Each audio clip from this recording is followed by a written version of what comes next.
The chamber is open and full of whispers.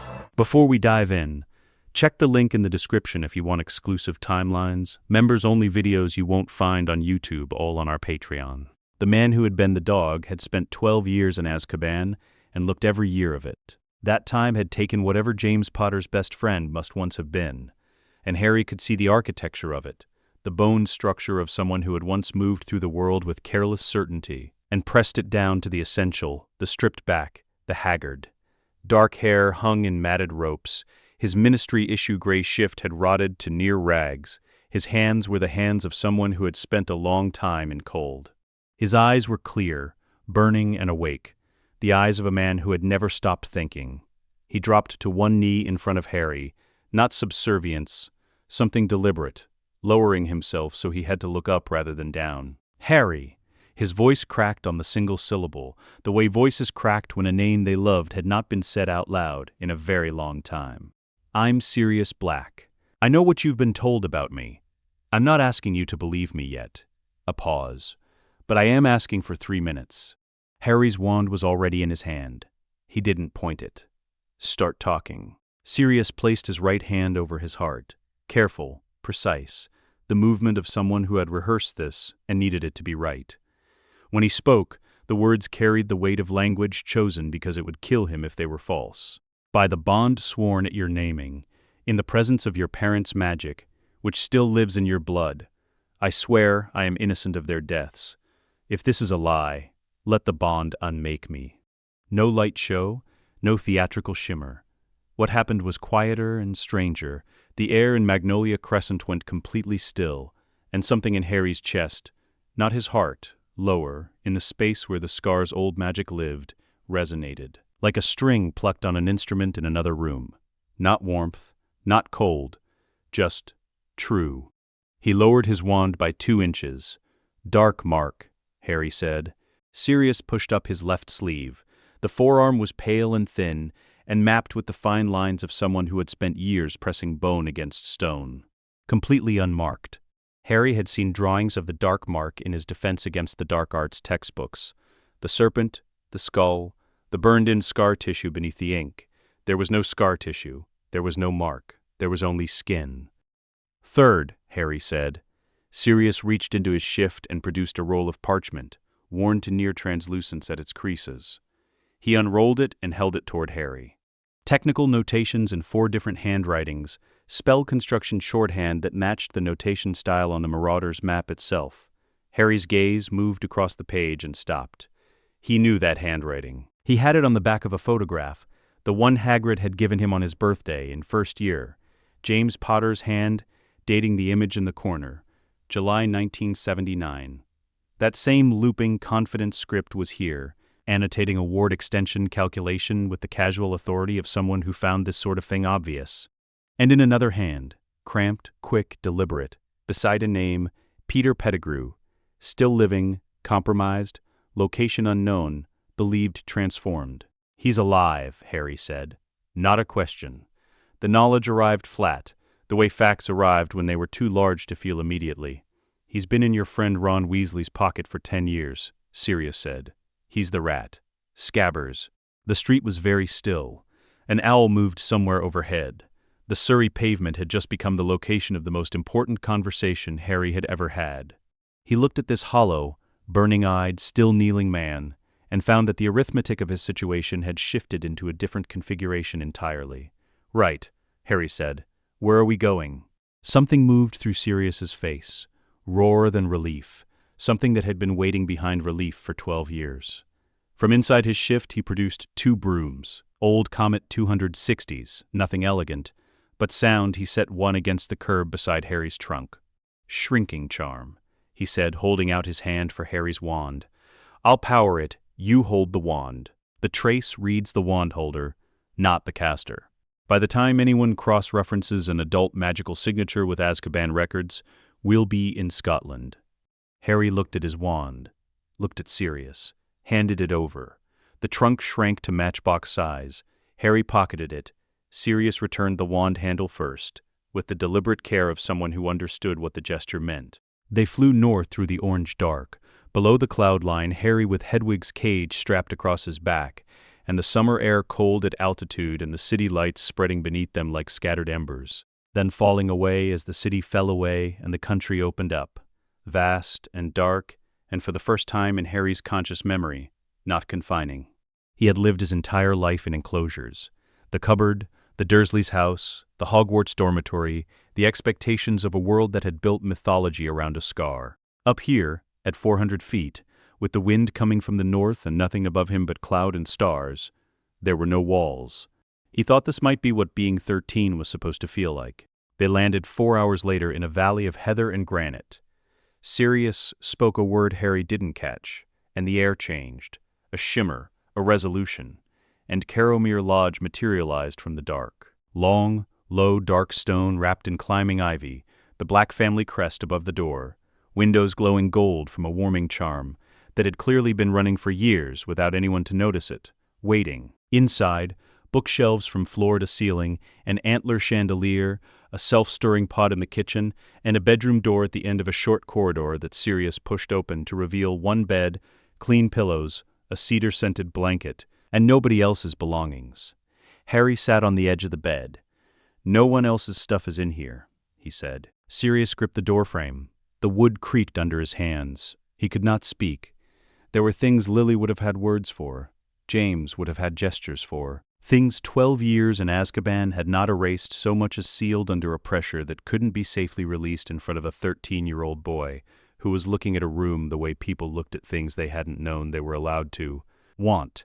"Get some sleep," he managed. "We have work to do." Harry pulled off his shoes and was asleep in minutes. The deep, unreserved sleep of someone who has, for the first time in conscious memory, gone to bed without listening for footsteps on the stairs. 3 days at the lodge established the foundation of what came next. On the second evening, between soup and bread, Sirius told it without theater. The betrayal, the street, the explosion. 12 years in Azkaban for the murder of a man who had been eating from Ron Weasley's bowl ever since. He told it flat and factual, and without performing the grief of it, which was the only way he could tell it at all. And Harry listened the same way, receiving it without performing anything back. Afterward, they sat by the fire for a long time and did not speak. On the morning of the third day, Sirius set down his tea. "Today we go to Gringotts. But first," he produced a letter from inside his robes. "A Wizengamot guardianship claim. I need your signature, and then this goes out by the formalized owl post this morning." He paused. "Legal standing before anyone realizes where we are. Everything else follows from this." Harry read it, signed it. He was 13 years old, and he was beginning to understand that the most important battles were won before anyone fired a spell. The private entrance to Gringotts was not the marble steps. Sirius led Harry through Diagon Alley before dawn, through a door behind the leaky cauldron that Harry had walked past dozens of times across 2 school supply seasons and never once registered. It existed in the manner of things that only appeared to people who already knew to look for them. The tunnel beyond was lined with polished obsidian. Blue torchlight burned along the walls, not the color of warmth, but of age. The stone had the settled quality of something that had been exactly this for a very long time and had no particular interest in being anything else. At the end of it, behind a desk carved from black walnut so old it might have predated the ministry itself, sat a goblin whose ears had gone translucent with the years. He was reading something in his own script. He did not look up when they entered. He did not need to. "Lord Black," the goblin said. "Roth's Claw." The name came out with the easy weight of someone who had been expecting this desk his entire life, even if the path had required a detour through Azkaban. The silver verification plate slid across the desk's surface with the smooth efficiency of a ritual performed 10,000 times. Sirius set his hand on it. The plate produced a sound like a tuning fork correctly struck, one clean, sustained note, and a printed record emerged from a slot at the base. Roth's Claw read it.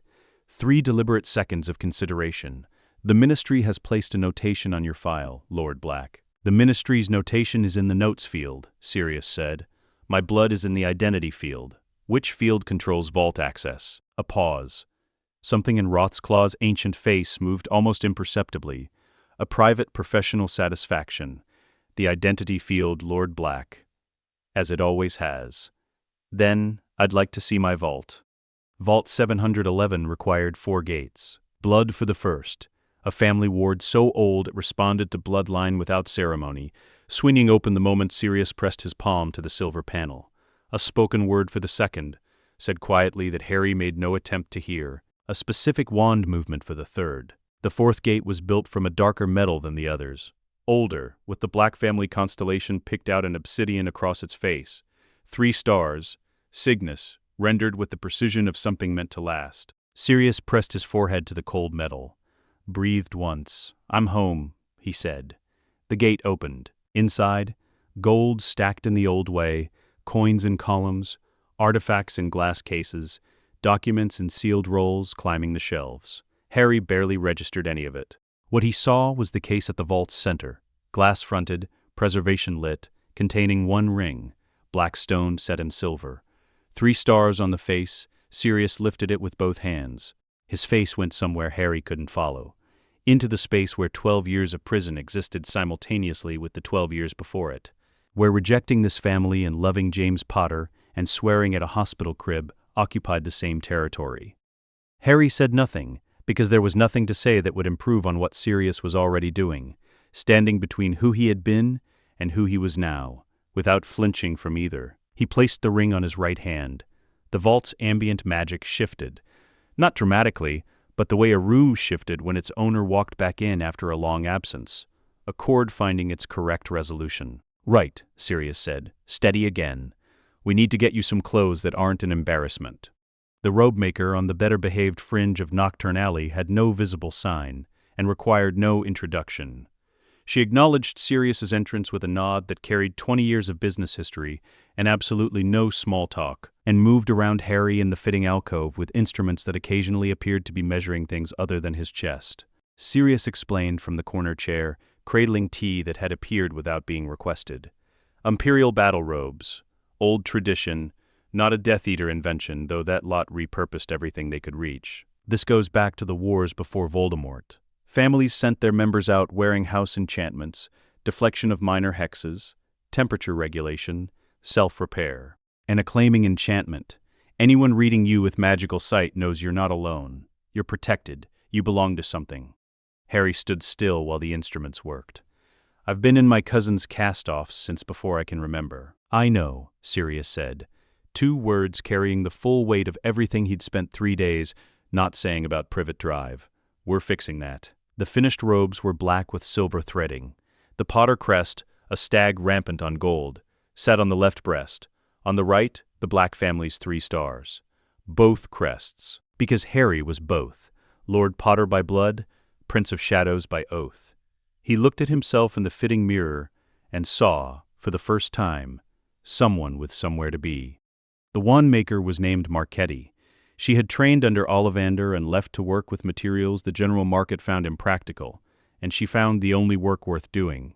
She spent 40 minutes asking Harry questions before reaching for anything. What he dreamed about, what he reached for in emergencies, what his hands did when he was thinking. She listened with the focused attention of someone cross-referencing his answers against a catalog that existed entirely in her own head. Then she went to a drawer at the back and returned with 2 components. English U, 11 3/4 inches, with unusual flexibility that was not a quirk but a requirement. U wood demanded a caster who thought faster than they moved and moved faster than they planned. The core arrived in a small lead case. She opened it and held it toward Harry. And the thestral tail hair, 3 inches of something that barely registered as matter until it moved toward his hand, wrapped once around his fingers and settled. He could not see where it had come from. He didn't know yet what thestrals looked like. Couldn't see them yet, but the core found something in him it recognized and stopped moving. Marchetti assembled the wand in silence. When she placed the finished piece in Harry's palm, the room went quiet. Not empty, but full of something that required stillness to hold. He raised it.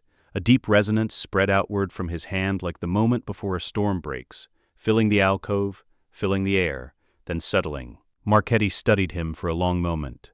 "Don't point it at anything you don't mean to affect. This wand does not practice." Outside, Diagon Alley was waking up. Shopkeepers, early owls, bread from the bakery, 3 doors from Gringotts. Harry stood on the cobblestones in his new robes with his new wand holstered, Sirius beside him in the morning light. He looked like what he had just become. Someone claimed in every sense, by someone who intended to keep him.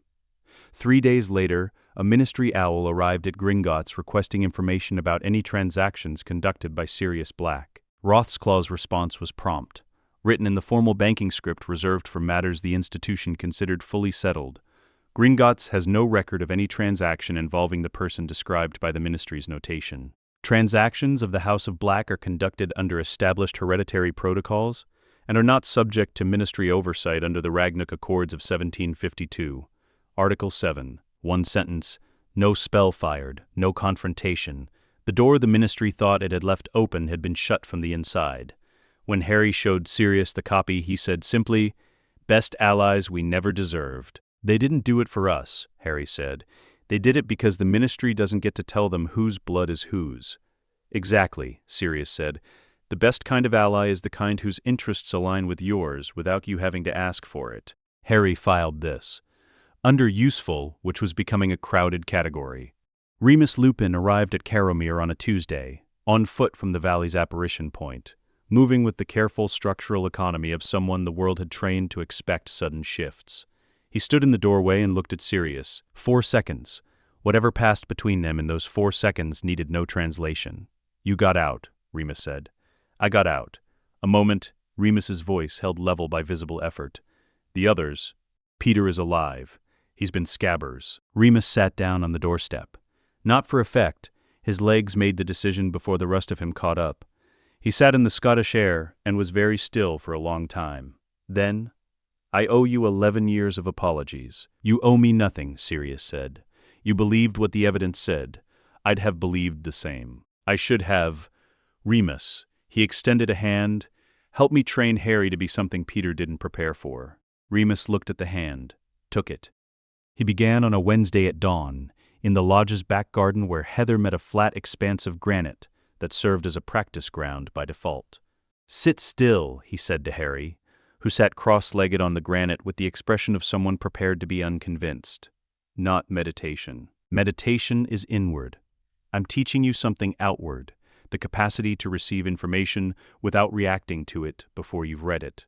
A mind that goes quiet for its own benefit is one thing. A mind that goes quiet to see is another entirely." Harry sat. The Scottish morning was cold and clean and smelled of heather and rain-wet stone. A raven crossed high overhead going east. He tracked it without thinking. At the 14-minute mark, a red kite crossed the valley from east to west. Harry tracked it. What else moved when it moved? Remus said, from where he'd been standing with his back turned, apparently watching something on the opposite hillside. Harry hadn't noticed anything else. The heather on the west slope, something small underneath it, moving from the shadow. The sheep on the north field shifted. The outermost one turned northeast before the kite was even visible from where you're sitting, which means it heard the kite first.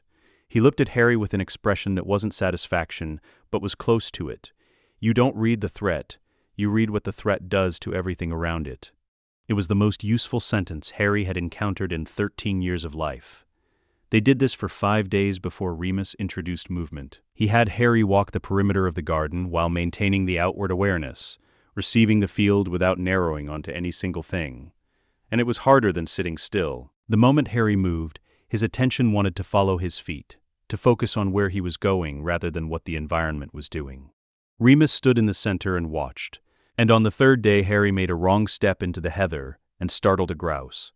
And the grouse's alarm call crossed the valley and settled the sheep on the north field and changed the shadow on the granite. And Harry caught all of it happening in sequence before he'd consciously decided to pay attention. "That," Remus said, just the one word. Harry stood in the heather, with his heart moving a little faster than it should, and understood that he had just learned something that couldn't be unlearned. The world had always been doing this, broadcasting constantly, everything happening to everything around it, and he simply hadn't known how to receive it. Sirius ran the offensive track from the Black Grimoire, a collection of family magic that was the furthest thing from the dark arts despite what the grimoire's leather cover and burned-in crest might suggest.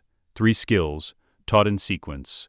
The shadow step first, a semi-corporeal displacement, 3 steps in a geometric pattern, while the wand traced a sequence that moved the caster 20 feet non-linearly, leaving a half-second ghost trace at the original position. "The trace isn't a flaw," Sirius said, throwing a real hex at Harry that scattered against the outcrop 6 feet to his left.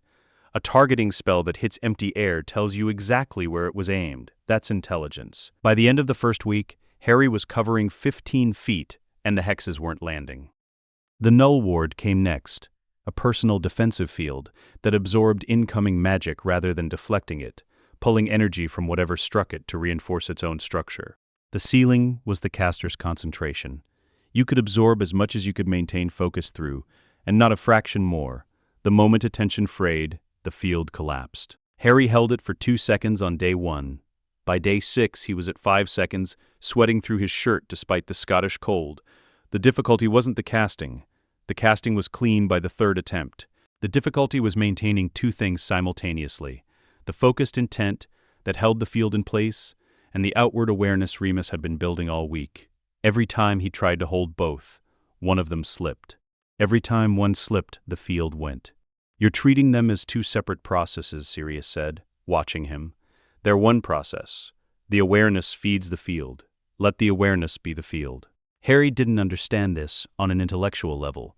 He understood it 3 days later when, walking the garden's perimeter, with the field running and the field slipping and running and slipping, he stopped trying to manage them separately and simply let the information from the environment flow through the same faculty that was holding the ward, and the 2 things became one thing.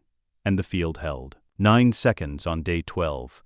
His hands shook afterward, but when Sirius threw a stunner at his back without warning, it didn't touch him. The naming hex came last. Sirius explained it with his back turned, standing at the grimoire, keeping a distance the subject apparently required. "My grandmother invented this. She was a Black in the fullest sense, and also one of the most principled people I ever knew, which tells you something about how this family functions when it functions correctly." He turned. The hex targets soul signature rather than body. It severs a caster's connection to their own magic for 3 seconds. No physical shield stops it because it has no interest in physical shields. It operates at a different layer entirely. The incantation was nonverbal. The wand movement was smaller than anything else they'd practiced. Hitting it required a particular directed intent. Finding the target's name resonance, the magical signature the grimoire called the anima nominata. The first time it landed cleanly on Sirius, he stopped mid-sentence with the expression of someone who had temporarily lost access to the word they needed. For exactly 3 seconds. Then, "Good. Stop grinning, it's unbecoming." Harry was absolutely grinning. Intelligence on the Granger family came from Remus, who maintained oblique contact with Dumbledore's informal network. Hermione Granger and her parents were scheduled for Diagon Alley school shopping in the 2nd week of August. Sirius didn't plan the meeting extensively. He planned it precisely, which was different. "She knows you," he said to Harry over breakfast. "She trusts you the way a 13-year-old trusts someone who survived a basilisk beside them. Which is more than she'll extend to me in the first 30 seconds. You go in. I follow 14 seconds behind you." "That's not a plan," Harry said. "It's an outline. Outlines are honest." Florian Fortescue's at 2 in the afternoon hummed with the comfortable industry of a place doing exactly what it was built for. Families, students, cold sugar in a hot month, the background noise of shared summer. At a corner table, alone, with a raspberry sundae and a copy of Advanced Transfiguration, a second reader propped against the dish, Hermione Granger was reading with the absorbed focus of someone in her natural element. Harry sat at the adjacent table. She looked up and startled. "Harry, where have you been? Everyone is looking. Your cousin told the ministry you vanished. There are alerts out. Why are you wearing those robes?" "Can I buy you a second sundae?" Harry said.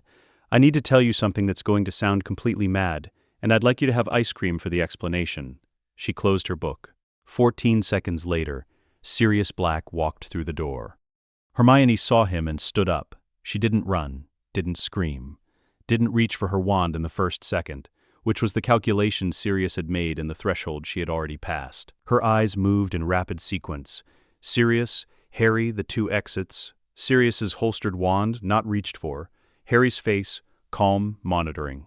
Then she sat back down. "You're thinner than your pictures," she said. Sirius stopped walking. Of every opening line he had prepared for, this was not among them. "Prison will do that," he said, after a beat. "I'd like to explain why I was there, and whether I deserved it." He took the chair across from her without asking. If after 3 pieces of evidence you still want to summon the Ministry, I'll sit here and wait. I won't run from a 13-year-old, Miss Granger. You're too sharp for that to work, and I'd find it embarrassing. She considered this for exactly as long as it deserved. 3 pieces of evidence, she said. Start.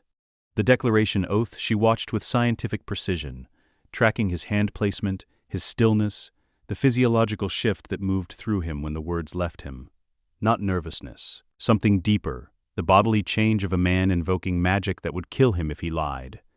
She had read about sacrificial magic in A History of Magic. She knew what the activation of an ancient bond looked like. The air stilled. Harry saw her register it, his forearm she studied for 30 seconds before looking away. Not indifference, its opposite. She was committing the absence to memory, cross-referencing against her reading, completing the verification internally before permitting herself a conclusion.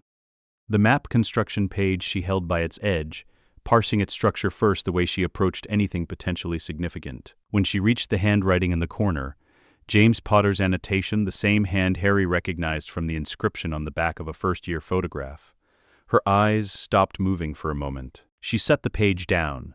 Harry showed me a photograph his father signed and dated in 1979.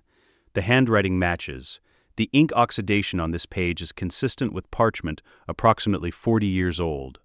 Yes, Sirius said. Her gaze moved to the notation beside Peter Pettigrew's name. Still living, compromised, location unknown, believed transformed. She held the page in its correct position for a long moment, then returned it carefully to the table. He's been in Ron's pocket the whole time, she said. Not a question. A calculation completing itself every dormitory evening and common room morning recast through an entirely different lens. The whole 12 years. Yes, Sirius said. The ice cream parlor continued its comfortable indifference around them. Hermione was still for a moment. Then something in her face, Harry knew her face well enough to recognize the shift from receiving information to organizing action, resolved. She looked at Sirius. You believe Dumbledore knows Pettigrew might be alive and hasn't acted. I believe it. I don't have proof. Why wouldn't he? Because acknowledging Peter is alive means acknowledging the entire system failed, that an innocent man went to prison while the guilty one lived in a child's pocket. Dumbledore is many things, but he is not a man who finds it easy to admit his architecture has cracks in it. A pause. He's not malicious, he's paternalistic, which is its own category of danger. Hermione's jaw set at the word paternalistic with the force of someone who found an argument both infuriating and irrefutable. She looked at Harry. He raised an eyebrow. I know, and she looked back at Sirius. You need eyes inside Hogwarts? Access to the map. I'll give you the activation phrases today. I have a time turner, she said without drama. I can be in 2 places at once. Sirius looked at Harry. Harry, who had known this for 3 days, kept his expression neutral. That changes the operational capacity considerably, Sirius said. Yes, Hermione agreed. I know. She had produced a notebook from her bag without anyone noticing, pen uncapped. What exactly do you need? Sirius had spent 3 days outlining this conversation. She arrived at its conclusion 16 minutes ahead of his projected timeline. Primary objective, locating Pettigrew. Movement patterns, dormitory windows, lowest risk capture timing. Ron Weasley's sleeping schedule, she said. Already writing. Wood's Quidditch planning sessions run Tuesday and Thursday evenings, typically past midnight. Dormitory corridor population drops below 3 after 11 on school nights. She looked up. I can have preliminary position data within the first week of term. Library dead drop. Specific book on a specific shelf. Remus checks it every Monday morning. No magical signature. No ministry intercept point. Sirius set down his tea. I spent 12 years believing I was the most tactically gifted person in the Marauders. He said, Harry said, you mentioned. I was incorrect. Hermione, still writing, said without looking up, you were probably correct at the time. The conditions have changed. She capped the pen and met Sirius's eyes with the expression of someone who has decided and organized everything relevant to executing that decision. I'm in, she said. What's next? The guardianship filing arrived on Dumbledore's desk before September began. Ministry owl, the formal kind, gray and officious, landing in the center of his blotter early on a Thursday morning while he was reading a report on Dementor deployment logistics. He read the filing once, set it down, looked at Fawkes for a long moment, and Fawkes, who had witnessed this quality of stillness before, made no sound. 5 pages. Legal language, formatted according to the Wizengamot's Office of Magical Guardianship requirements, with an accuracy that suggested either a qualified solicitor or someone who had read the relevant procedure codes with extraordinary care. It cited the godfather bond established at Harry James Potter's naming ceremony, Sirius's status as Lord of the Ancient and Most Noble House of Black, his blood relationship as next of kin in the absence of surviving immediate family, and his formal assertion of guardianship rights effective immediately. At the bottom, a solicitor's seal, Thaddeus Vane, Wizengamot accredited practitioner, 30 years of family law. Dumbledore signed the acknowledgement. He had to, legally. He placed the filing in the drawer reserved for situations he had not arranged but would need to address with care. He did not, for now, do anything else. On the 1st of September, Harry went through platform 9 3/4 with the crowd, handed Hedwig's cage to Molly Weasley for a moment with a brief smile, exchanged one look with Ron, "I'll explain everything on the train," and boarded without incident. Ron found the compartment, took one look at the robes, and said, "Those are brilliant. Is that the Potter crest and Black family stars on the same robes? What is happening? Long story. You've been missing for 3 weeks and you appear in dual crest custom robes." Saying long story, "I'll tell you everything on the train." "Deal," Ron said. "No, I'll explain later. That turns into never." Hermione appeared at the compartment door with the precise timing of someone who had calculated exactly when to arrive. She caught Harry's eye. A brief wordless exchange. On schedule, no complications, ready, and settled across from them. Ron's rat carrier sat beside him. Inside it, Scabbers lay motionless, with the long-practiced patience of something that had spent 10 years performing stillness. Harry looked at the carrier once and said nothing. Hogsmeade Station arrived in the cool blue of Scottish September, mountains sharp above the tree line. Harry stepped onto the platform and found Cornelius Fudge waiting near the station master's office, 2 ministry officials at his shoulders, wearing the expression of a man who had prepared for a conversation and was already rapidly revising that preparation. Fudge took in the robes, the dual crests, the holstered wand, the quality that Caromir had left on him, the bearing of someone who had been taken seriously for the first time and had reorganized himself accordingly. "Harry, my boy," he said, deploying warmth like a tactical instrument. "There's been quite a panic. 3 weeks missing." "Good evening, Minister." Harry had the calibration right, the voice that carried in large spaces without requiring volume. "You've received my guardian's filing?" "Ah, yes. Well, there are concerns about the validity of the claim, given that Sirius Black was never convicted," Harry said. "He was never tried. I filed a Section 44 historical records request on the Azkaban intake documentation in August. The records show no trial date, no conviction record, no sentencing hearing. He was imprisoned without a hearing. That's not a conviction, Minister. That is an abduction conducted by the Ministry of Magic. My guardian's solicitor is prepared to argue that point before the Wizengamot. The hearing date has already been requested." The 2 officials behind Fudge exchanged a glance that was mostly eyebrows. Before Fudge could recover, a woman in pink stepped forward. Dolores Umbridge had the smile of someone who had spent 20 years understanding that a certain kind of smile was more effective than a wand in controlled environments. "Mr. Potter," she said, in the voice reserved for children performing above their category who need to be gently returned to it, "you have been absent from your designated guardians for nearly 3 weeks.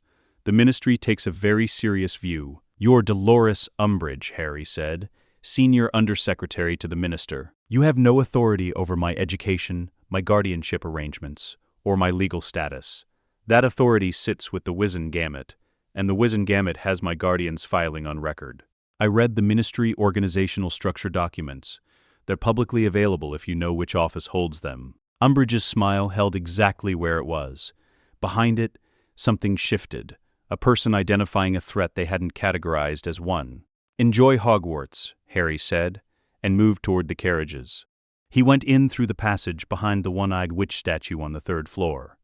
Hermione had identified it during her first week of term, a route absent from the Ministry's architectural records of the castle, accessible from a corridor most students never had reason to use. Harry emerged on the 6th floor landing, bypassed the name monitoring charm on the main gate entirely, and knocked on McGonagall's office door. She had been waiting. She looked at him, the robes, the crests, the steadiness Carolmere had set in him, with an expression doing several things at once. The head of house assessing a returned student, something older underneath it. The woman who had sat on a wall in a Muggle street in November 1981, watching a 1-year-old handed to relatives she knew were wrong for him, and had done what she was told. She gestured to the chair across her desk. "Your paperwork is in order," she said. "Yes. A moment. Sirius Black." "Innocent," Harry said. "Never tried. We intend to demonstrate that publicly soon." McGonagall straightened a document that didn't need straightening. "I was at school with him, taught him for 7 years. I knew what he was, and She stopped. "I never fully believed what they said he became." "He knows that," Harry said. "So do I." She set her quill down. "You'll attend every class, maintain normal academic performance, nothing that draws additional ministry attention, of course. And you will come to me if any part of this becomes unsafe for you. Not to the headmaster first. To me." Harry held this. McGonagall, who had sat on a wall, known it was wrong, and done what she was told, was now offering something different. A door in the wall. "Yes," he said. "I will." She nodded once. "Welcome back, Mr. Potter." At the door, he paused. The ministry monitoring charm, on the main gate. The name activated one. Something that was not quite a smile crossed her face. "I'll review it for authorization compliance under the Hogwarts Instrument of Governance, Clause 7. I believe it may have been installed without the headmaster's formal written approval. When will that review happen?" "Immediately," McGonagall said, and picked up her quill. In the dormitory, in the small hours of a Wednesday nearly a month into term, Harry opened the Marauders map under his invisibility cloak, with the curtains drawn. The map showed him what the map always showed: every person in the castle, labeled by their true name. It had no other mode, no secondary layer for this. The map did not show aliases.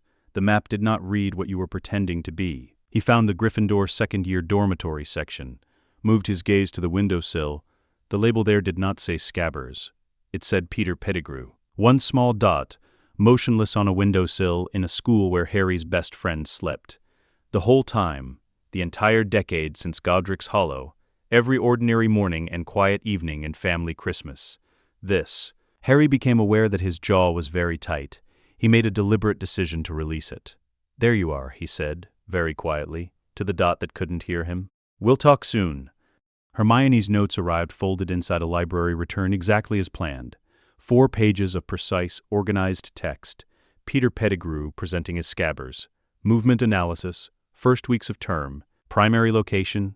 Second-year dormitory windowsill. East or south aspect. Static period. 10 p.m. through early morning. Ron Weasley lights out. Approximately 11:15 p.m. on school nights. Dormitory population asleep by 11:30 on weekdays. Recommended capture window, second Saturday of term, 11:30 p.m. Confidence, 91%. The remaining 9% is Neville Longbottom, who occasionally reads past midnight. Plan accordingly. Harry read it twice, then went to find the room of requirement. He walked past the blank stretch of 7th floor corridor 3 times, thinking, "I need a room to plan something that has to work." The door appeared on the 3rd pass. Inside, a table, 2 chairs, and a 3-dimensional projection of Gryffindor Tower's wardlight layer suspended in pale gold above the surface. Every room legible, every monitoring point mapped. The room had understood exactly what he meant.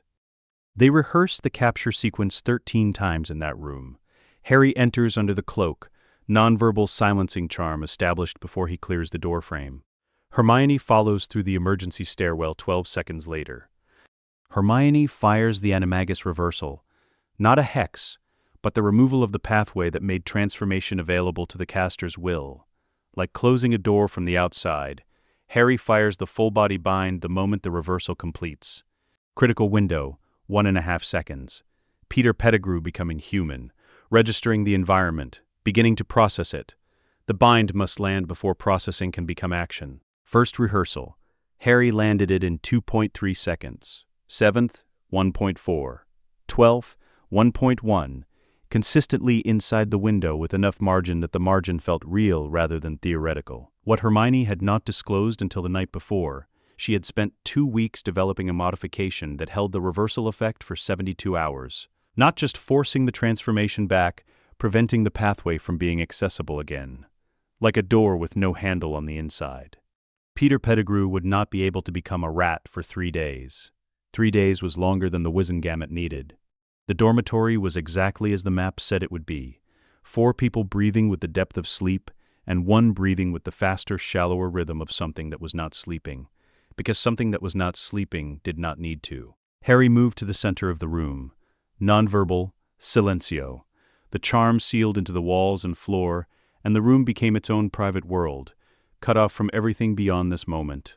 The rat on the windowsill had its eyes half open. Those eyes moved to Harry, and the movement was wrong.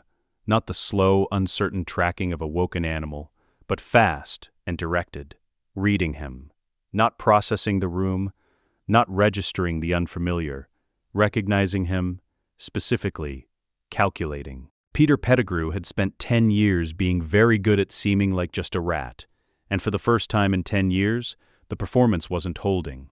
For 3 full seconds, nothing moved. Harry stood in the silenced dark and looked at the rat on the windowsill and thought about everything this moment had required: the curb in Surrey, the flight north, the vault, the wand, the training ground, the ice cream parlor, the months of Hermione's patient intelligence work, 13 rehearsals in the room that understood what something that has to work meant. All of it had been built toward exactly this: a dormitory, a windowsill, a man pretending to be a rat who had run out of room to pretend. "Hello, Peter," Harry said. The stairwell door opened. The animagus reversal was already in the air. No light, no theater, just a precise quality of magic that found the rat on the windowsill and removed from him the condition that made the choice of shape available to his will, like a door from which the handle had been quietly taken. Peter Pettigrew became a man. He was small and balding and gray-faced, with the look of someone who had spent 12 years practicing expressions that felt nothing. And underneath those expressions was the absolute terror of someone who has spent a decade building exits, and just discovered that all of them have been located and closed in advance. The full-body bind landed at 1.1 seconds.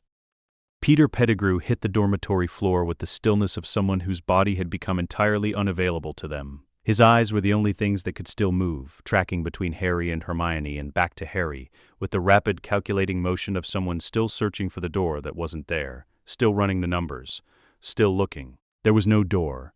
Harry crouched to eye level. He looked at this man, the man who had been a rat in his best friend's pocket for 10 years, who had given the Potter's location with the cowardice of someone who decided survival was worth any cost, whose faked death had sent an innocent man to Azkaban and left a baby boy in a cupboard under the stairs, and felt the arithmetic of it reach its final configuration. Not hatred, something cleaner and less comfortable, the weight of an account that was finally, after 12 years, about to be brought into balance. "You're going to talk about this in front of a lot of people," Harry said, "but not tonight.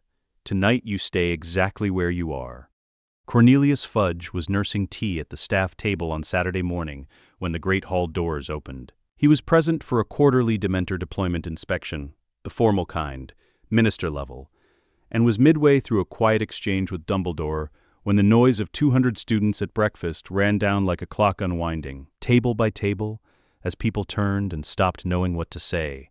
Harry and Hermione walked in beside a levitating stretcher. They moved at the pace of people who had somewhere to be, and understood the room needed a moment to understand what it was looking at. The stretcher traveled the center of the hall, between the tables, covered with a plain sheet. The noise bled away completely. Harry set the stretcher down. He looked at the staff table, at Fudge, who had placed his teacup down with great care, at Dumbledore, whose hands were flat on the table and whose expression was managed rather than simply present. "Minister Fudge," his voice carried without effort, "I'd like to introduce Peter Pettigrew. I understand you buried him 13 years ago." He removed the sheet. Peter Pettigrew on the stretcher was gray-faced and entirely conscious. The full-body bind had been lifted at Madame Pomfrey's insistence, medical ethics, but the medical restraints held, and the animagus suppression Hermione had built ensured he was going nowhere. He looked at the ceiling and did not look at anything else. Hermione stepped forward with a folder containing 3 items, organized in sequence. The pensieve recording. Her voice carried the same calm she brought to every recitation of fact. This memory capture documents the animagus reversal of Peter Pettigrew from rat form, conducted in the Gryffindor second-year dormitory in the early hours of this past Saturday. Made using a pensieve device from the Black family vault, witnessed and countersigned by Remus John Lupin, certified magical witness under the Wizengamet's evidence code. She activated the recording. Above the enchanted ceiling, replacing it entirely, the capture played. Not a narrative, not a performance. Evidence. A dormitory, a rat on a windowsill, a spell, a man where the rat had been, a man on a floor.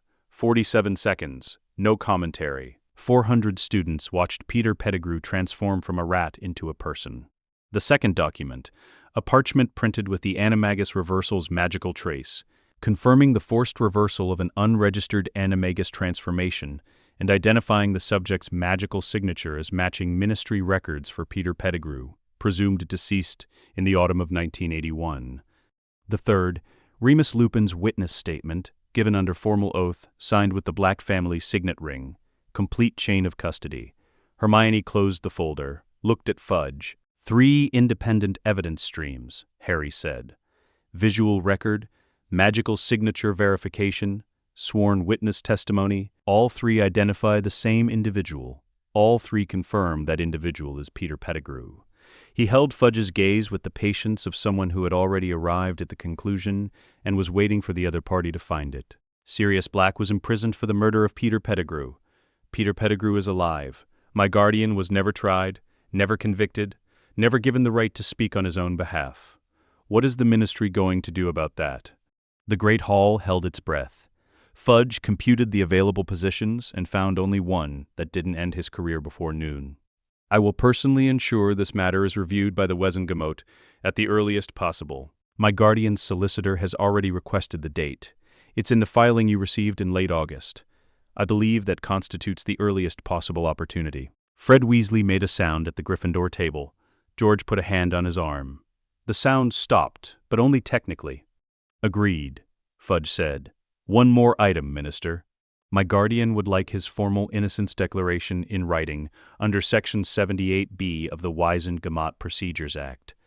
I can have the solicitor send you the correct form this afternoon if the ministry's copy isn't readily available. Fudge looked at Harry with the expression of a man who has been outmaneuvered by a 13-year-old and cannot construct a frame in which this is anything other than what it is. That will be acceptable, he said. Thank you, Minister.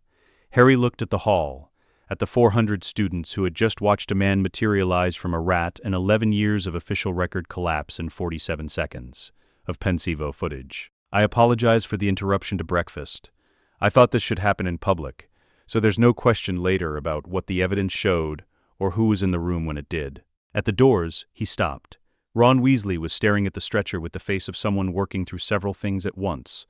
The rat and his family for 12 years. The things the rat had done and been a party to. The knowledge that his best friend had known and planned and done this here, publicly in front of 400 people and a minister, so there could be no ambiguity afterward about what the evidence showed or who had seen it. Ron's face was doing the honest, unglamorous work of revising a significant portion of what he'd believed reality to be. It was not a small revision.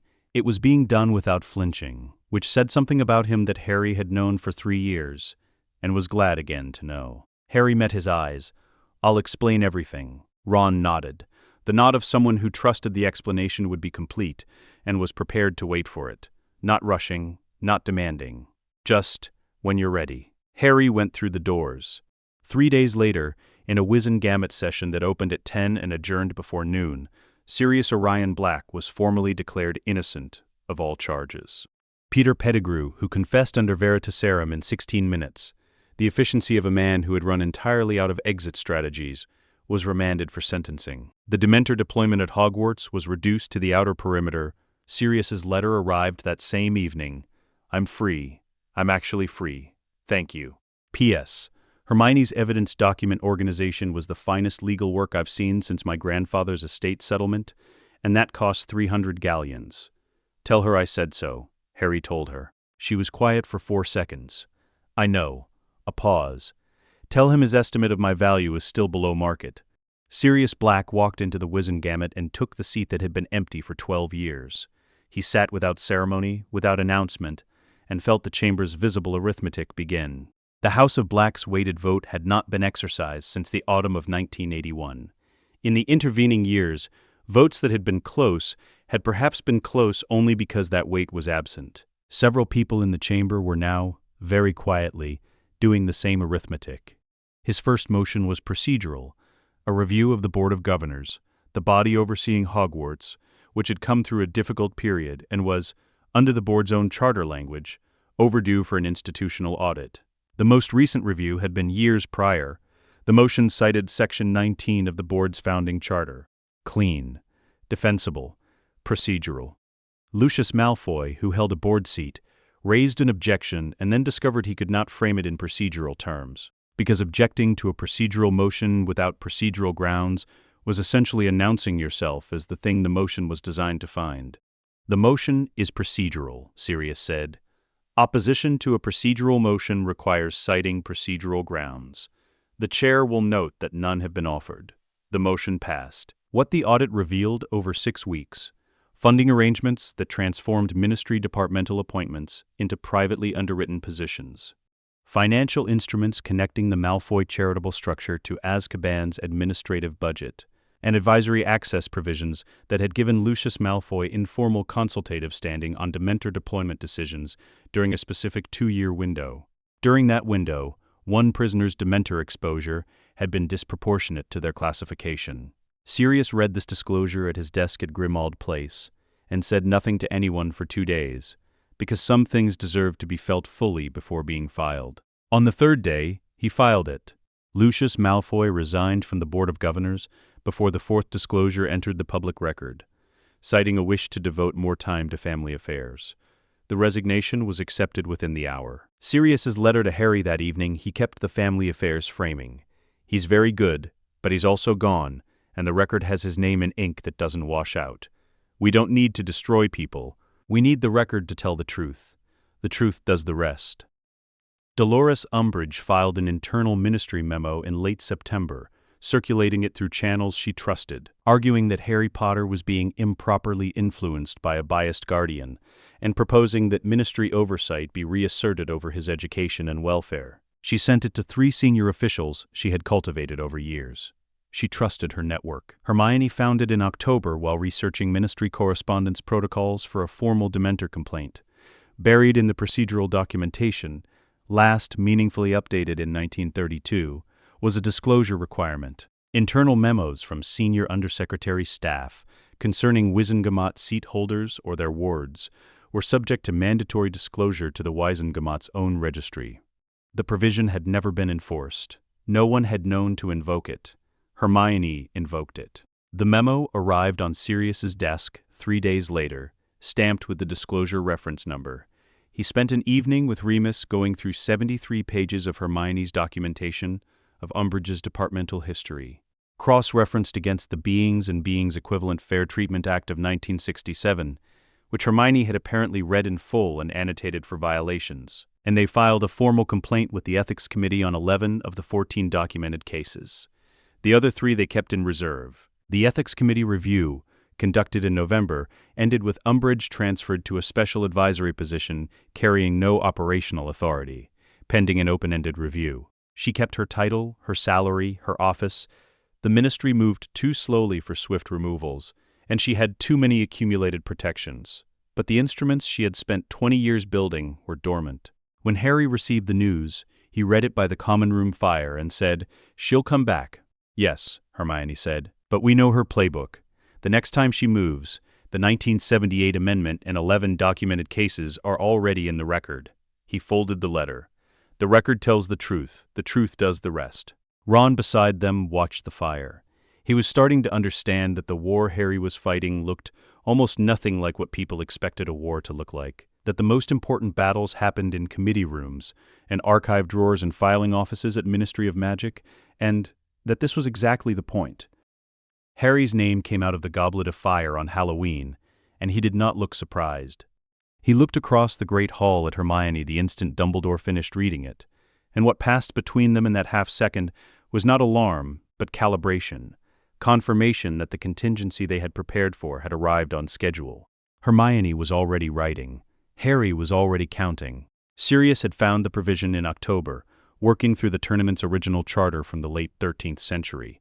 A champion of non-majority age, entered under a binding magical contract, retained the right to receive tactical counsel from an officially registered mentor of lord or lady status, provided registration occurred before the first task commenced. The provision had existed because, at the tournament's founding, most champions were still minors by contemporary standards. It had not been invoked since the late 1400s, because for 5 centuries the tournament had been restricted to students of 17 and above, except in cases where someone underage was bound by magical contract. Harry was 14 and bound. The ministry, managing the optics of the Black exoneration and in no position to afford another public confrontation with Sirius's Wizengamot seat, accepted the Lord Mentor filing in early November without comment. This was the sound of an institution that had run the calculation and found no position worse than the one they'd occupy by refusing. Intelligence on the first task came from Hagrid, who was constitutionally incapable of keeping a secret from people he trusted, and trusted Harry with the comprehensive generosity of someone for whom trust was binary. The dragons were in the Forbidden Forest. Sirius thanked him without asking follow-up questions, understanding the difference between information freely given and information extracted. 3 days of preparation followed. Remus produced a thorough behavioral analysis of dragon threat response patterns. Sirius contributed a spell from the grimoire that Harry had not encountered in any standard defense curriculum, the Sight Vial. Not invisibility, Sirius explained, throwing a practice hex that Harry stepped away from at the correct timing. The dragon will still see you. What changes is where you sit in its threat hierarchy. For approximately 30 seconds, you register to a dragon's magical perception as non-threatening. Different from invisible, because a non-threatening presence can be actively ignored. A dragon ignoring you is more useful than a dragon that can't see you. An unseen thing is still tracked by heat, by sound. An ignored thing has been deliberately dismissed. How do you make a dragon's threat assessment make a deliberate decision? Hermione asked. You don't make it make one. You give it accurate information. The Sight Veil doesn't deceive the threat assessment. It temporarily recalibrates what the threat assessment is calibrated to detect. You're not telling the dragon you're harmless. You're making yourself genuinely harmless at the layer the dragon reads. She wrote 4 pages on this, and sent them to Sirius via the Hogsmeade dead drop.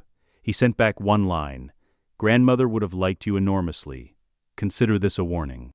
The morning of the first task, Harry stood in the champion's tent and assessed in the order Remus had taught him.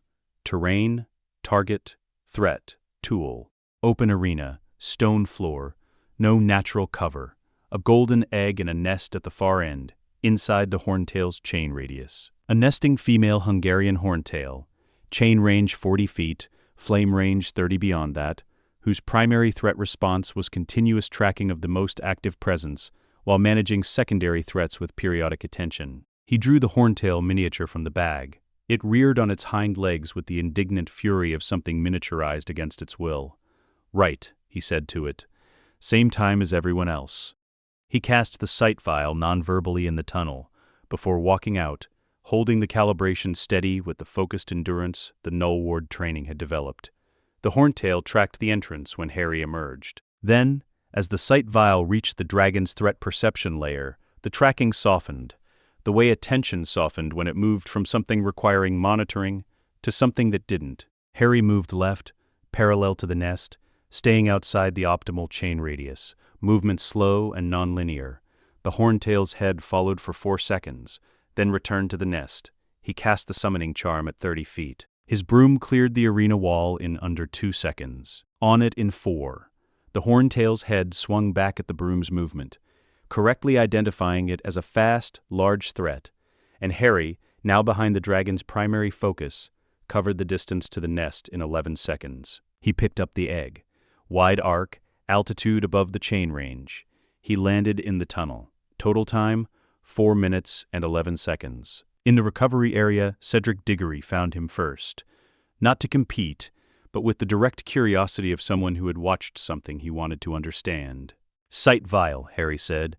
Old defensive spell. Black family contributions to wizarding defensive theory, restricted section, back corner. 3rd shelf. The shelf marker is faded, but the books are there, worth reading before the lake task. Cedric studied him for a moment. You're giving me this? We're not competing against each other. We're both competing against the tasks. That's a different problem, and problems with two solutions are easier. Cedric put out his hand. Harry shook it. The second task required different preparation. Hermione's gillyweed research produced the same plant-based breathing solution for both of them. What Harry added was the map, waterproofed with a black family preservation solution that made the parchment impermeable without affecting its function. 40 feet below the lake's surface, he activated the wardlight layer, the lake's magical geography resolved in gold. The merpeople's territory boundaries, marked with the signature of an ancient territorial agreement rather than constructed wards. The captive's location indicated by a preservation stasis signal. 2 approach corridors that avoided the boundaries entirely. He went directly to the captives. No searching required. The merpeople chief intercepted him at the hostage's location, with the caution of someone maintaining a centuries-old surface world arrangement on very specific terms. Harry had prepared. Hermione had spent 2 weeks compiling a basic Mermish phrase reference from the restricted section's linguistic archives. His pronunciation was rough and clearly foreign, but the intent was legible. 4 hostages, 30 extra seconds, equal exchange of good faith. The merpeople chief regarded him with the unhurried consideration of someone for whom time underwater moved differently. Then she moved aside. Harry surfaced with all 4 hostages at the 23-minute mark, Ron on his left, Hermione on his right, and then Cho Chang, the Ravenclaw seeker and Cedric's hostage, alongside Gabrielle Delacour. The judges spent 14 minutes determining how to score it. The third task was the maze, and the maze had been tampered with. Harry knew this because he had been tracking the Triwizard Cup's position history through the map's temporal echo layer for weeks. The cup had moved several days before the task's scheduled date, shifted from the maze's center to a different location, and then returned. The magical echo was faint, but distinct, a port key being recalibrated. He told Sirius via the Hogsmeade dead drop that same evening. Sirius told Dumbledore. Dumbledore arranged a signature trace on the cup's current enchantment. The trace confirmed the portkey and identified its origin signature. A wand matching ministry records for a retired Auror who had not used that wand since the early 1980s. Bartemius Crouch Jr., still wearing a stolen identity, was extracted from his false Mad-Eye Moody role and taken into ministry custody in the dying days of June. 2 days before the maze task was scheduled, the portkey's intended destination was neutralized. The trap that had waited in Albania was never sprung. The maze task proceeded as designed. Harry and Cedric entered together, declared publicly as a partnership. The tournament rules require 1 champion to touch the cup. They don't require only 1 reach it. Cedric is the Hogwarts champion. I'm here because everyone should get out of the maze. The judges confirmed the approach was permitted. In the maze, the wardlight layer mapped the path. Harry read the hedge wall configuration, identified the shortest route to the cup's position, and communicated it to Cedric through the hand signals they had practiced in the week leading up to the task. The same framework Sirius and Remus had used for field communication, adapted for 2 people moving through unknown terrain under time pressure. Victor Crumb appeared at the 4th intersection, moving erratically, his wand arm making movements that didn't track with his eyes. The Imperious Curse, partially disrupted by Crouch's own arrest, had left him caught between controlled action and his own will, the worst position, Hermione had explained, because the degraded curse didn't give the victim control back, only made the control less precise and the instruction less coherent. He wasn't fighting the curse, he was trapped inside it. He cast a reductor at the sound of Harry's movement before he'd fully oriented. Harry sidestepped with the shadow step, forward and left, 20 feet, the ghost trace hanging at the original position for the half-second that drew the next cast, and Crumb's second attempt scattered into hedge. Cedric stepped forward and immobilized him with careful deliberateness. The way he did everything, the accuracy of someone who understood that Victor Crumb was a victim and needed to be safe, not stopped. "He'll be all right," Cedric said, making sure of the immobilization's hold. "The curse will fade fully when he's no longer under pressure to execute it." "The maze ends when someone touches the cup," Harry said. "Make sure he's found as soon as it's over." Cedric nodded and marked the position with a light charm. Visible from above, identifiable to the task officials monitoring the maze from the perimeter. Then they moved on. The Sphinx's riddle.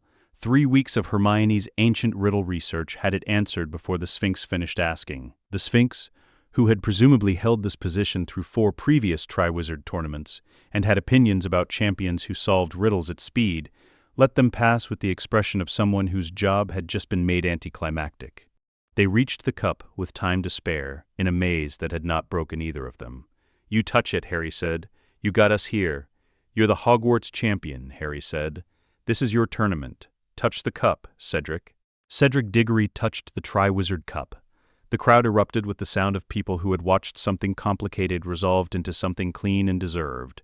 In the recovery area afterward, Harry sat against the stone wall and thought about the graveyard. That had not happened. The cauldron, the resurrection ritual. The night he had stood alone in a cemetery in some other version of his life, and survived it through grief and stubbornness alone. He thought about Sirius, somewhere outside the castle reading the map's broadcast, knowing the cup had been touched, and the trap was dead and the boy he had claimed in a Surrey street was still standing. He wrote, "Task done." Cedric touched the cup. No complications. Sirius's reply came before midnight. "Crouches in Ministry holding.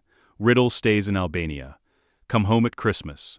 I'm making the lamb stew." Harry folded the letter, put it inside his robes, against the black family stars over his right breast. He went to find Cedric to shake his hand properly, Ron to explain the sight vial, Hermione to confirm her riddle solution had been exactly right.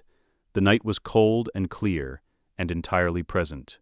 Regulus Black's room at Grimmauld Place had not been touched since his death in the summer of 1979. When they opened Grimmauld Place as a base in the autumn of Harry's 4th year, Sirius opened every other room first. His own old room, the attic, the basement, the parlor with the burned family tapestry. Regulus's door he stood in front of for 3 minutes before he opened it. Inside, a Slytherin pennant, bookshelves organized with meticulous precision by someone who had learned early that order was a form of control, available to people with very little other control. Study notes on the desk, still neatly arranged. A photograph of the 2 brothers in a frame on the nightstand. Sirius 12, Regulus 9, formal robes, some occasion Sirius could no longer name. Regulus's eyes in the photograph were looking at something just outside the frame. Under the desk, in a compartment built into the base, the same location as Sirius's own childhood desk, black family furniture by the same craftsman, same hidden architecture, was a sealed box. 3 items: a locket bearing a serpentine design, 2 inconsequential pieces of correspondence, and a letter, 4 pages. Regulus's precise hand. Sirius sat on the floor of his dead brother's room and read it. The personal sections he kept. What he told Harry and Hermione. Regulus had identified the locket as a container for a fragment of Voldemort's soul, had gone to the cave where it was hidden, retrieved it at significant personal cost, and been unable to destroy it. He had hidden it instead, with a note that said, "Destroy this. It must be destroyed. I don't know how, but someone will know how." He had been right that someone would know. He had been right that the locket needed to be found.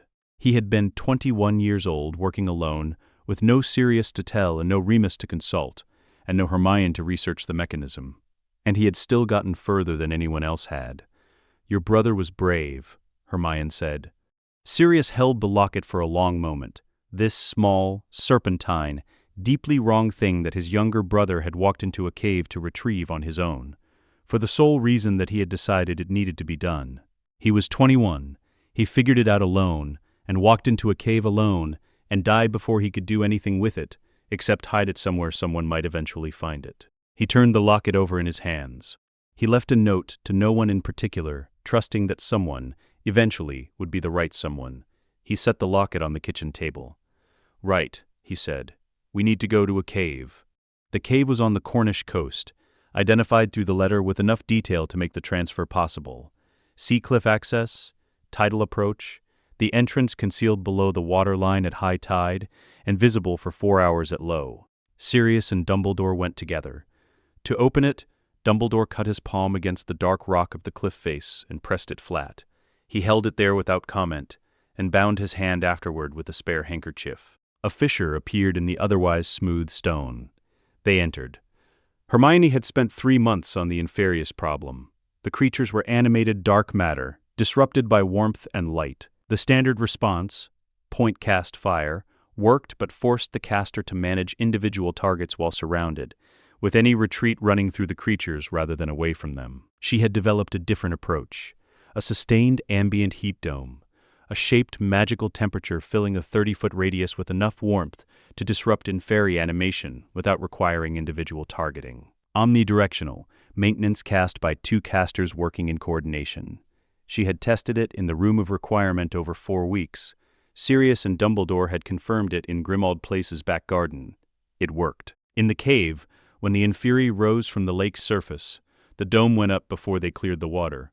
2 casters, 60 degrees of arc, the massive animated bodies stopped at the water's edge. They did not advance. The warmth made them simply irrelevant. The basin was emptied, the locket retrieved. Dumbledore sustained no injury. They were out in under 40 minutes. The Hufflepuff cup presented a different kind of problem. It sat in Bellatrix Lestrange's Gringotts vault, legally hers despite her reincarceration following Crouch Jr.'s arrest. The vault was inaccessible through conventional channels. Harry had been reading the Black Grimoires section on Allied family ward architecture since October. 3 centuries of pureblood diplomatic practice had required detailed records of every Allied house's defensive systems. You didn't ward against people you invited to your home. The Malfoy entry ran 63 pages, documentation stretching back to the Victorian era. The outer wards of Malfoy Manor contained a blood exclusion provision for the House of Black, standard diplomatic courtesy between allied families.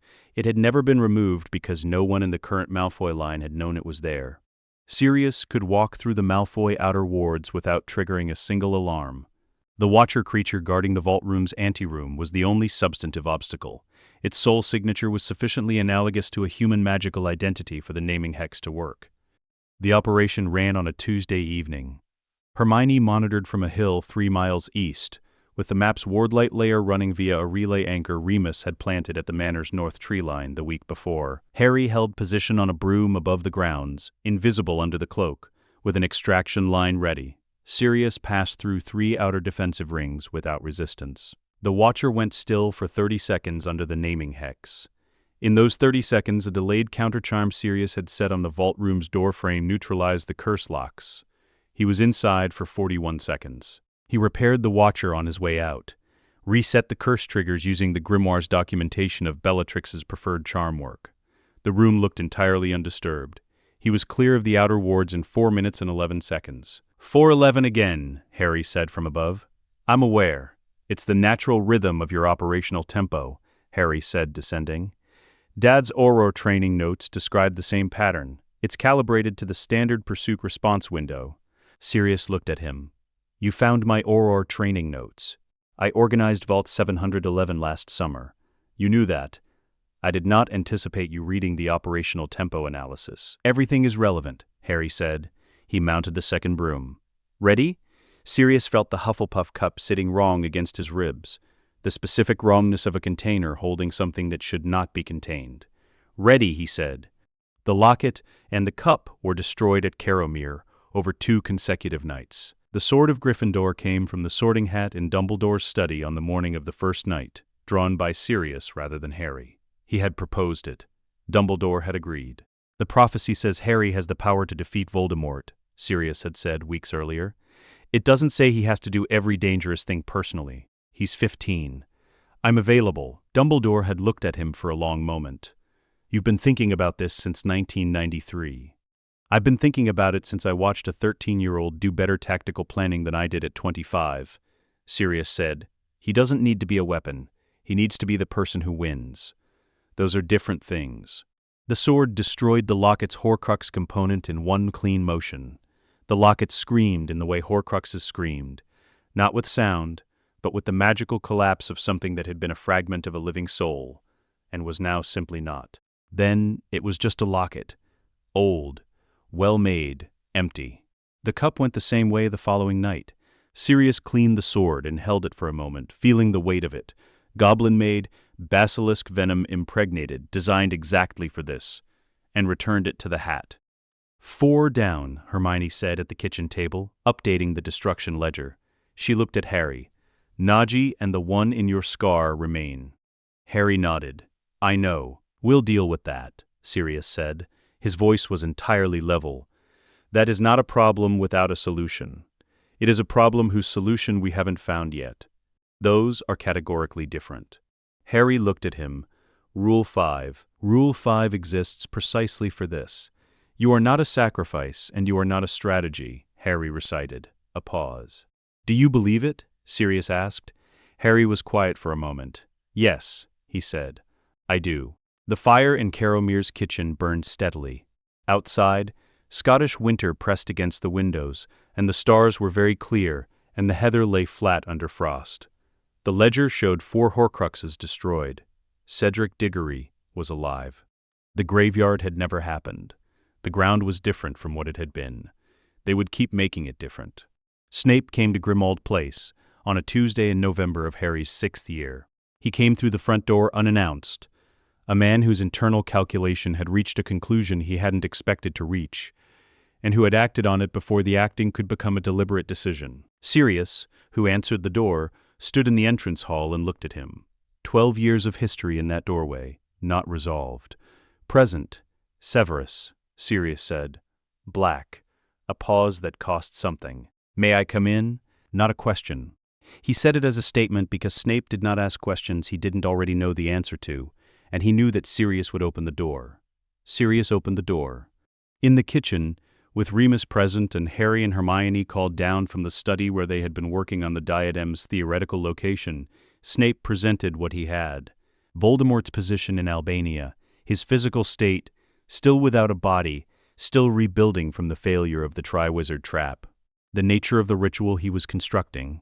Not the original blood and flesh restoration, which required Harry's blood and which the failure of the Triwizard Trap had made inaccessible, but an alternative, slower, less complete, 3 more months, by Snape's estimate. He delivered all of this while looking at the kitchen table. Why now? Harry asked. Snape looked at him, with the complicated attention that had developed between them over 2 years, not the performed contempt of the classroom, but the actual focused regard of a man who had spent 6 years looking at James Potter's son, and spent most of those years refusing to see what was clearly there. Because 3 months is insufficient time if you don't know it is 3 months, Snape said. It is sufficient time if you do. He said nothing else. He didn't need to. The diadem was in the room of requirement. Hermione found it on a Wednesday in December, having spent 2 months refining her reading of the 7th floor corridor's wardlight signature, learning to distinguish the pulse pattern of a dark enchanted object from the room's own ancient ambient enchantment. She went in alone, under the cloak, with the sword, and she spent 40 minutes locating the correct configuration within the room and 2 minutes completing the destruction. She told Harry when she returned to the common room. He looked at the empty diadem and the clean sword and said, You went alone. Yes, with the sword, to a Horcrux. Yes. How long? 40 minutes to locate it, 2 minutes to destroy it. He was quiet for a moment.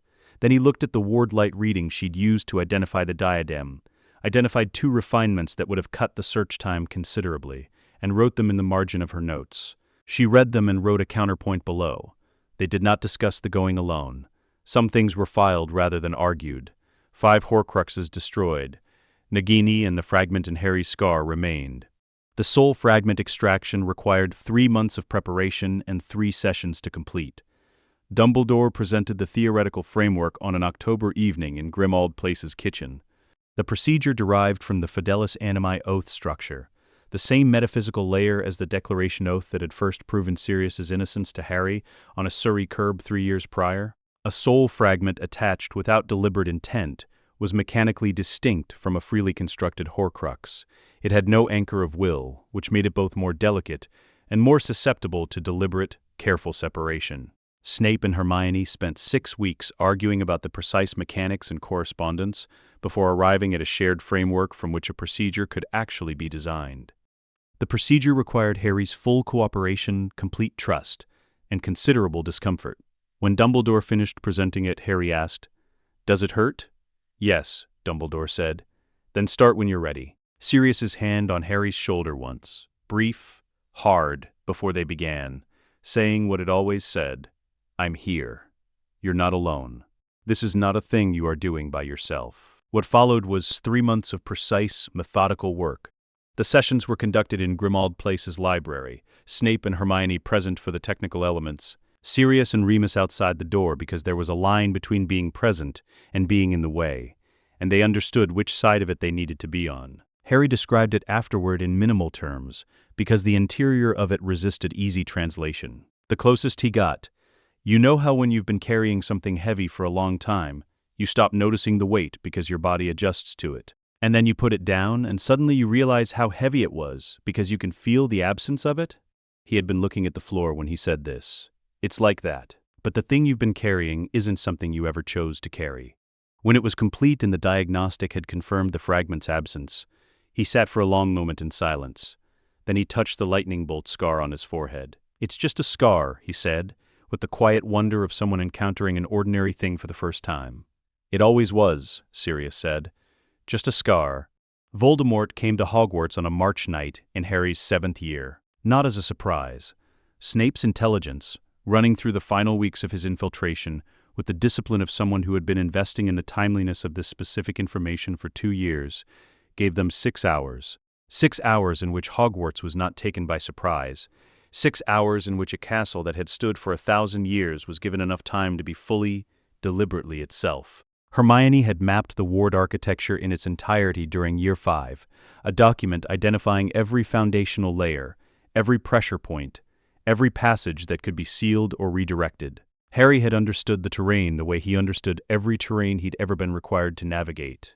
Through the map's ward light, through Remus's environmental reading, through the patient accumulation of information gathered before it was needed. Students who couldn't fight were evacuated through tunnels below the grounds in 40 minutes, guided by prefects who had received evacuation briefings during the autumn term under the official framing of fire safety. No student was still inside who hadn't made the deliberate choice to be. Every secret passage sealed, every ward doubled where the architecture permitted, every prepared position held by someone who knew what they were protecting and why. Neville Longbottom found Nagini at the castle's east boundary, separated from Voldemort by the spread of the engagement across the grounds, with the cursed blade Hermione had given him in December, and explained in 2 pages of careful notes. He killed the snake with the uncomplicated directness of someone who had decided 3 months earlier that this was the thing he was going to do, and had spent those months simply waiting for the moment. He said afterward that it hadn't felt heroic, just necessary. Across the grounds, Voldemort felt the loss, a fractional disruption in his casting, a millisecond of recognition. He was mortal. He had always been mortal. He was now confronted with the absence of every mechanism he had ever constructed to avoid that fact. At the castle's main gate, in the March dark, Harry and Sirius stood side by side. Voldemort arrived at the head of his remaining followers, not the army he might have commanded if the Triwizard Trap had worked, not the fully restored Dark Lord from some grimmer alternate version of events, but real and present, and carrying the focused, unforgiving menace of a man who had spent years rebuilding from less than he'd intended, and had not forgiven anyone for the reduction. He looked at Harry across the stone and dark. Harry looked back. "You are not what I expected," Voldemort said. "You've been preparing for a boy since 1981, Harry said, voice carrying across the gap between them. You built everything around a boy who had no guardian, no plan, no one standing behind him. But I've had a guardian since I was 13. I've had a plan, and everything you've constructed has been running into what we've been building toward for 4 years. He held his wand loose at his side. The boy you planned for is gone. There's just me. What followed was not a single duel. It was a sustained operation across the castle grounds, running on terrain Harry had mapped, and Hermione was monitoring from the astronomy tower. The wardlight layer broadcast in real time through a 2-way mirror, relaying Snape's intelligence from the inner circle to Remus in the courtyard below. It was everything that Caromir had built, finding its purpose. Harry moved through the engagement, using Shadow Step, not attacking, reading, drawing Voldemort through positions, pulling his attention here and away from there, mapping the pattern of his decision-making in motion, the way Remus had taught him to read what a threat did to the room it stood in. When Voldemort cast, Harry let the Null Ward take it and noted where the next cast would originate. When the followers pressed, he read the ward light for the information he needed, and redirected toward the positions Hermione had flagged as weak. The followers were not incompetent, but they had been operating for years under a leader who rewarded fear over independent thought, and independent thought was the one thing this engagement demanded. They fought as people who had learned to execute orders, rather than people who had learned to read situations, and reading the situation was the only thing that mattered here. Sirius moved on the left flank with the economy of someone who had spent 6 months relearning everything his body remembered from Auror training, and adding to it everything he'd spent 12 years thinking about in Azkaban. He was not fighting to win in any individual moment. He was fighting to maintain the engagement's shape, to keep the pressure distributed, to ensure that Voldemort was working in reaction rather than design. McGonagall anchored the castle gate with 2 oars, and the absolute authority of a woman who had been defending this institution for 40 years, and intended to continue. This was not improvised courage.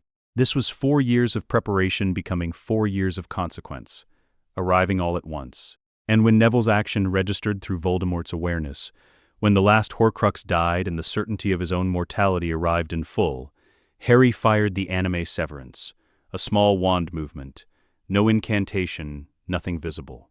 What it did at the layer where Voldemort's will connected to his power severed that connection with the precision of magic designed specifically for this task, and refined across 3 generations of Black family practitioners who had encountered the problem of a wizard whose power had become pathologically untethered. From ordinary human proportion, Voldemort could not cast, not weakened, not reduced. The connection between intention and power, temporarily but absolutely removed. He stood in the Hogwarts grounds with his wand in his hand, and nothing answering it. Harry walked toward him. He walked at the same measured pace he had brought to every terrain he had ever entered with intention. Sirius was 40 feet to his left with the sword ready. Harry had said before they left the castle, "If it fails, use the sword. Don't hesitate." It had not failed. He stood over Tom Riddle and looked at him, at the face that decades of fear had sculpted into something barely recognizable as human, at the red eyes still calculating, still scanning, still searching for the exit that wasn't there. "You'll stand trial," Harry said. "Everything, every name, every year, every choice that put someone in the ground." His voice was quiet and entirely steady. "You've been using death as an exit your entire life. That exit is closed." Tom Riddle, who had called himself Lord Voldemort for half a century, who had built mythology around his own name, who had murdered and tortured and destroyed in the service of avoiding the one ordinary human fact he shared with everyone he had ever met, sat down on the grass of Hogwarts' front grounds. Not from the severance. The severance had taken his magic, not his body. He sat down because the calculation had finally exhausted itself, and a man who has organized his entire existence around calculation when that calculation runs out has nothing left to hold him upright. Harry stood over him in the March dark and felt the weight lift, the weight he had carried since before he knew what weight was, the lightning bolt scar, the cupboard under the stairs, the name people said with reverence he had not earned by doing anything except surviving. Not triumph, something quieter and more permanent than triumph. The world going quiet. "It's over," Sirius said beside him. "Yeah," Harry said. "I think it is." Sirius's hand on his shoulder. Brief, hard, the maximum compression of everything that didn't need words between them. They stood there for a moment in the March night, and the castle behind them was lit and standing and full of people who were still alive, and Remus was in the courtyard coordinating, and Hermione was somewhere inside, closing the war's ledger with the same precision she had brought to every other document across 4 years of this. And Neville Longbottom was sitting somewhere on the east grounds, not sure yet what to feel. "Your mother would have done this differently," Sirius said, after a while. "How?" "More elegantly. Less 6 weeks of Snape and Hermione arguing. She'd have found a solution that looked obvious in retrospect, and that nobody could explain the mechanism of afterward." He looked at Harry. "You work differently. You explain everything, and then it works. You got that from James." Harry looked at the castle. "Padfoot? Yeah, thank you." Sirius was quiet for a moment. "You were the reason I had something to plan for," he said. "Don't thank me for planning." McGonagall arrived at the gate with 2 Aurors to take Tom Riddle into ministry custody, and she looked at Harry with an expression that was several things at once, and the thing underneath all the rest was the same thing Harry had recognized in her office at the beginning of the year, the quiet vindication of someone whose private conviction had been right all along, who had sat on a wall in a Muggle street in November 1981, knowing it was wrong and done what she was told, and had spent 11 years afterward carrying that knowledge in the place where certainty about the right thing and the inability to do it lived together. She looked at Harry now and said nothing, because there was nothing to say that the moment didn't already contain. "Mr. Potter," she said finally. "Professor," Harry said. That was enough. It had always been enough. The correct name, the correct form, the acknowledgement between two people who understood each other's choices and what they had cost. She moved past him to where the Aurors were dealing with Tom Riddle, who was sitting on the grass of Hogwarts' front grounds and had not, since sitting down, done anything at all. He was looking at his own hands with the fixed attention of someone who has never before had occasion to consider the possibility that their hands might not do what they directed. Harry watched this for a moment. Then he turned away. He had no particular feeling left for Tom Riddle. He had used everything he had on getting to this moment, and the moment had arrived, and what he felt now was the specific, unremarkable quiet of standing on the other side of a thing that had required everything to get through. Tom Riddle stood trial before the Wizengamot that spring, and the Wizengamot heard everything. Every name, every year. 19 witnesses, decades of documented crimes, and a man who had spent 50 years building mythology around himself, now sitting in a chair in a room full of people who had stopped being afraid of him. The trial lasted 11 days. On the 4th day, the last of his public supporters withdrew their advocacy, which was the sound of an institution realizing that the mythology was over, and that mythology was the only thing that had made the support worth having. He was convicted on every count.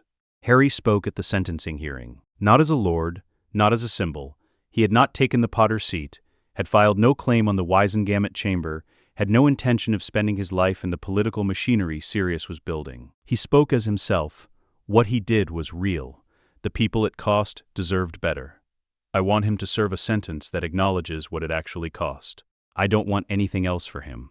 Then he sat down, which was perhaps the most complete statement he could have made about what 4 years of being genuinely claimed and protected had made him. Sirius voted in favor of the sentence. Life imprisonment in the reformed Azkaban, no dementors, no extraordinary deprivation, nothing that transformed punishment into spectacle or suffering into politics. Just the sustained, unescapable weight of a small room and the full, unmediated knowledge of what had been chosen and what it had cost.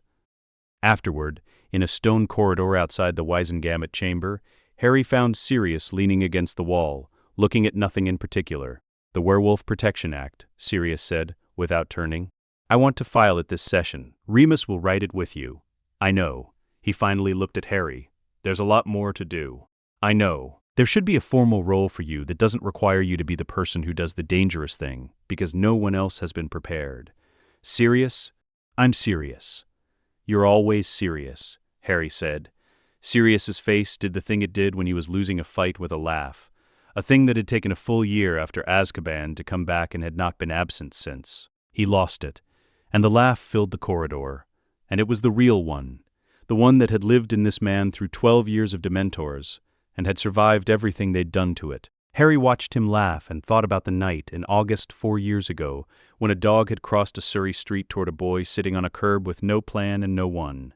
He thought about everything that had followed from that crossing. The vault, the robes, the wand, the training ground in Scotland, the ice cream parlor in Diagon Alley, the great hall at breakfast, the Wizengamot chamber, the cave on the Cornish coast, the tournament tasks, the corridor with the hidden passage, the room that understood what something that has to work meant. Everything that had been built, deliberately in the available legitimate channels, with everything available to build with. Somewhere in the Ministry archive, filed under Lord Black's Wizengamot submissions, was a document almost no one had read, filed simultaneously with the guardianship claim, before the school year had begun, before the Pettigrew capture, before any of the public work, on the establishment of permanent magical guardian records, and the rights of magical minors without guardian representation. It had passed as an amendment to the Magical Beings Protection Act, 3 years after filing. It had served as the legal foundation for dozens of subsequent policy revisions, and had affected the welfare of thousands of magical children placed in arrangements that without its disclosure requirements, no one would ever have examined. Sirius had filed it before Harry had a reason to thank him for it. Harry thought about this and understood that this was the real architecture of what had been built, not the tournament victory or the Wizengamot speeches or the final confrontation in the March dark.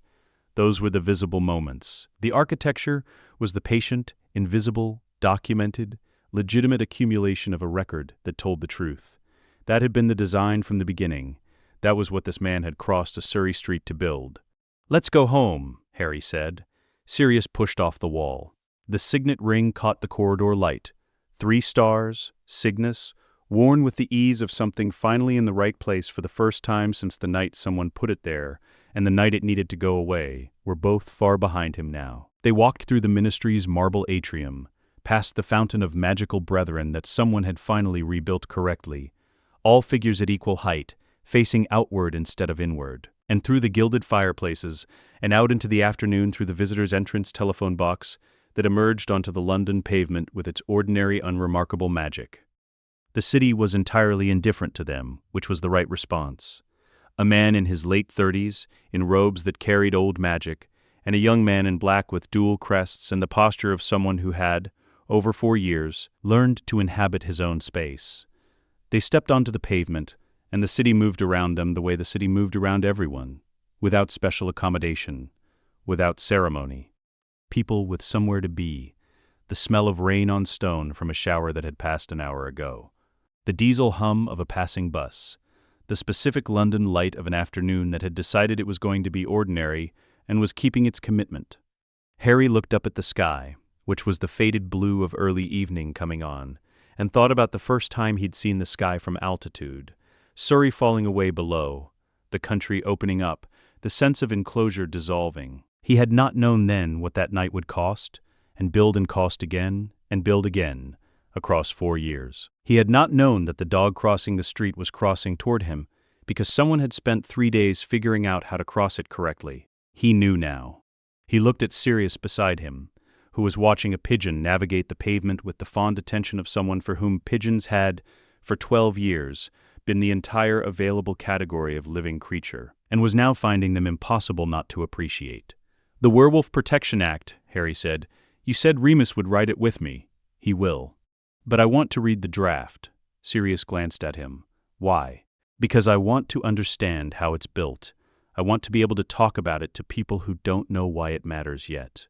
A pause. "And because you and Remus will argue about the phrasing for 3 weeks without noticing, and someone should be there to tell you when you've arrived at the right sentence." Sirius looked at him for a moment, at this 17-year-old who had been 13 when he crossed a Surrey street toward him, who had grown into the space between the person James would have been proud of and the person Lily would have recognized, something entirely his own, and felt the weight of 12 years of Dementors lift another fraction, the way it kept lifting, increment by increment, as the life that had been on the other side of Azkaban turned out to be this one.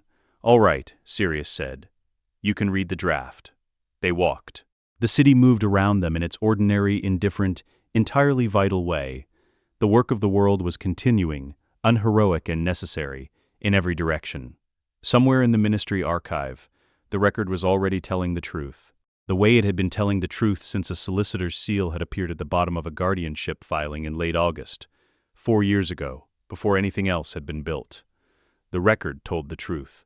The truth had done the rest. And the rest was everything. Let us know what you'd like to see next. The end.